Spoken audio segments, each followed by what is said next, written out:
I mean, basically, I'm just going to have to hit stuff. Maybe the bottles of wine. Get those bottles out, mate. Come on. A few glasses. What are we going to play with? Yeah, but that band gives Yeah, let's try it. Yeah, This looks really, really precarious. This is like going to watch Stomp. Yeah. Yeah, exactly. All right, Blue Man Group, chill out. Yeah.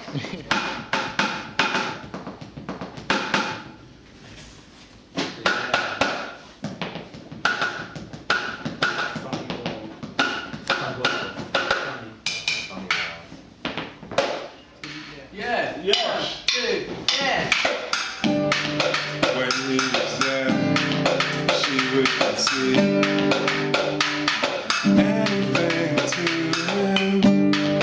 He wasn't there, she came to believe she'd be differently without him. She is the one who makes everything okay. She is the one who makes everything okay. She came along, she came along.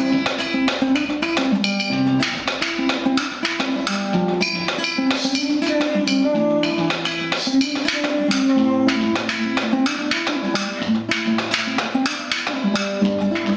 All that you did contained them. Traces of what made him. All that you did contained them. Everything she gave him. She is the one who makes everything okay.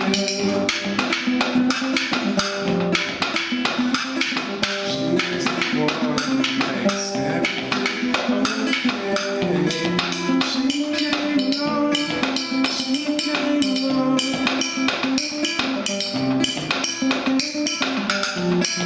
She came along, she came along.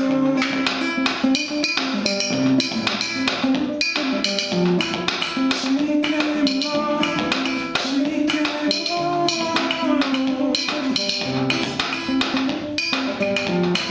She came along, she came along.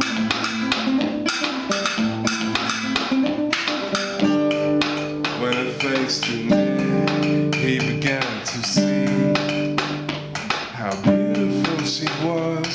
And if ever he lacked the resolve, he would close his eyes and dwell on this.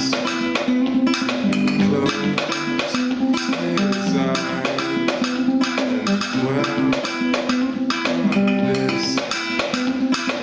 Close his eyes and dwell on this. Close his eyes.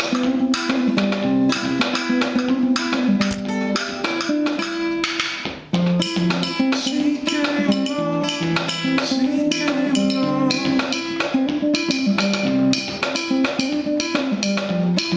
She came along, she came along.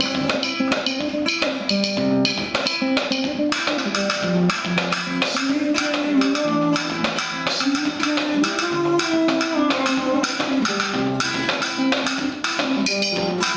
She came along, she came along.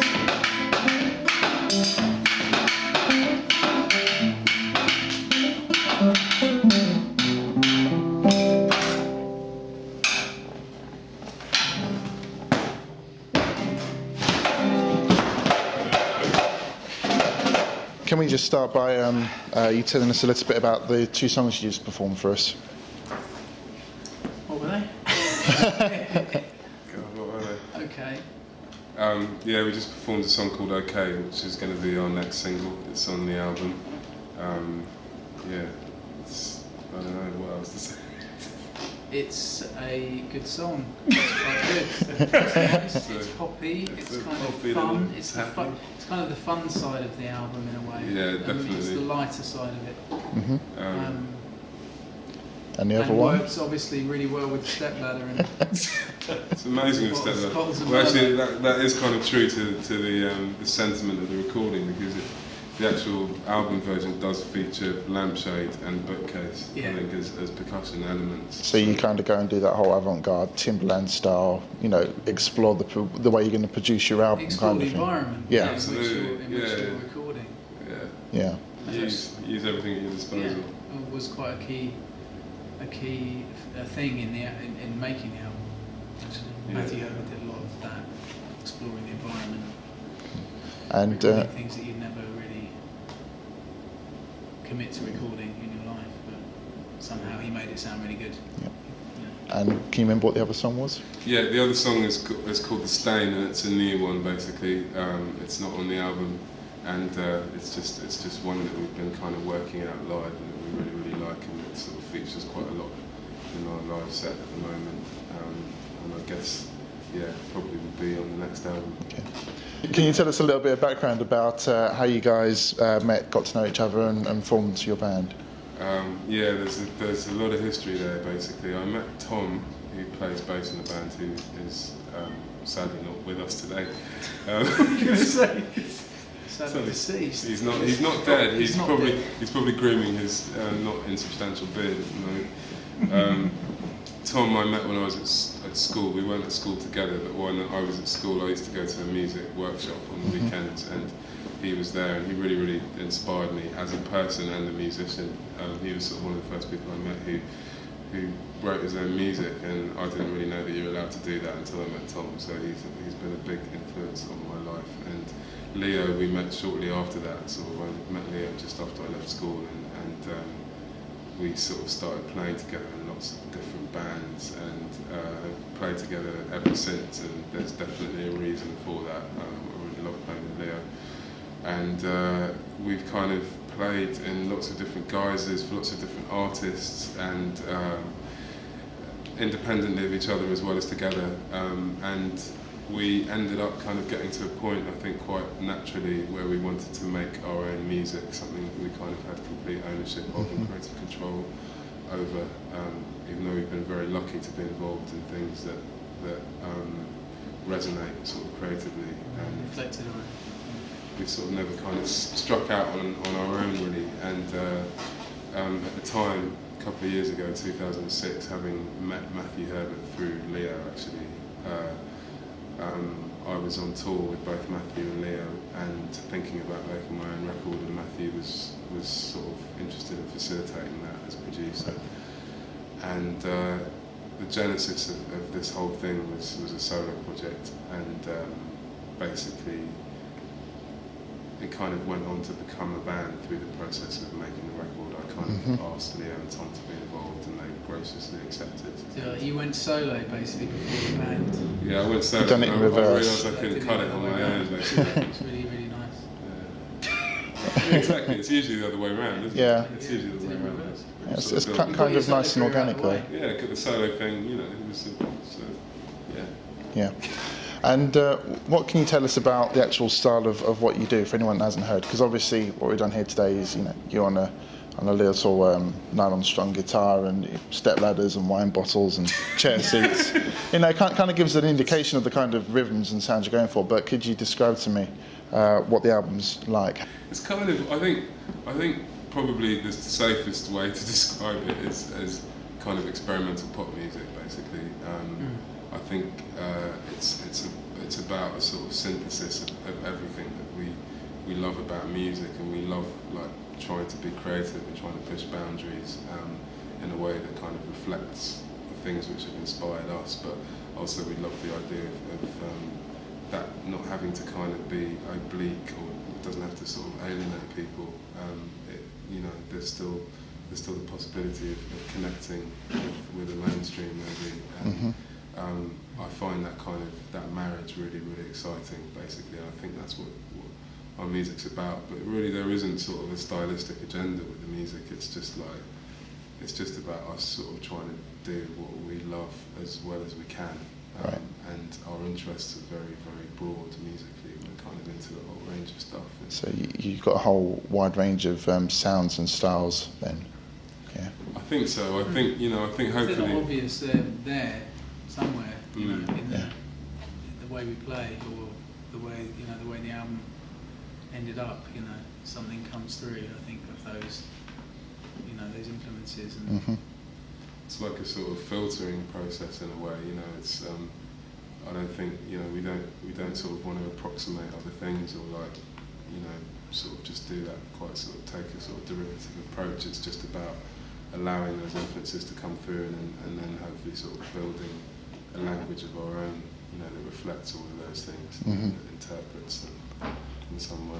Right. So, seeing as you're experimenting with all the different styles you like, has this been a kind of very organic record to put together? Have you had a nice, relaxed amount of time to do it?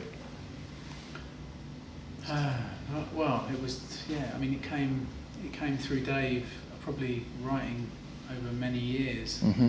and kind of amassing a lot of tunes that he had no home for.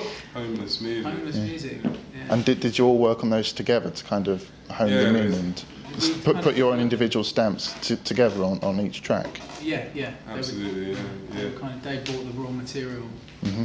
to the table, and then we all, me and Tom and Dave, kind of worked on them and developed them in a studio, in a rehearsal studio situation, and kind of pushed them in our own way, and then took them to a residential studio with Matthew, and then they became something else. Yeah, it's just been it's sort organic of process. quite an organic process, and one that happened over quite a long period of time. So there was a lot of stuff that happened also creatively, like in post-production, and I was definitely interested in everybody being part of that process, Mm-hmm. and having the opportunity to sort of have input and ownership of the sound. Basically, it's like that to me is, I guess, what the ethos of a band is about, as opposed to the aforementioned solo project. So yeah, definitely, Leo and Tom have made a huge mark on that music. Cool. That's almost all I've got to ask, except are you going to take the stepladder out on tour with you? Because I think it works fairly well. Do you know what? I'm pushing for the stepladder. I think It's definitely the wine. I think the kit needs to go, basically. Yeah. Get rid of it. Get rid of it. Get I stuff. think you might have a few venue sound engineers that might be a bit knocked off of having to mic all of this up. It's the kind of acoustics they would have never come across before. I played egg boxes and You've played knives. I've played knives. I've played Matthew. Cereal packets. Bird cages. Bird cages. Yeah. Bicycle wheels. Hoovers. It's all Done it all. Done it. Any device is a sort of vessel for rhythm, as far as you're concerned. Absolutely. Are you ready? Ready, contender. All right, Paul.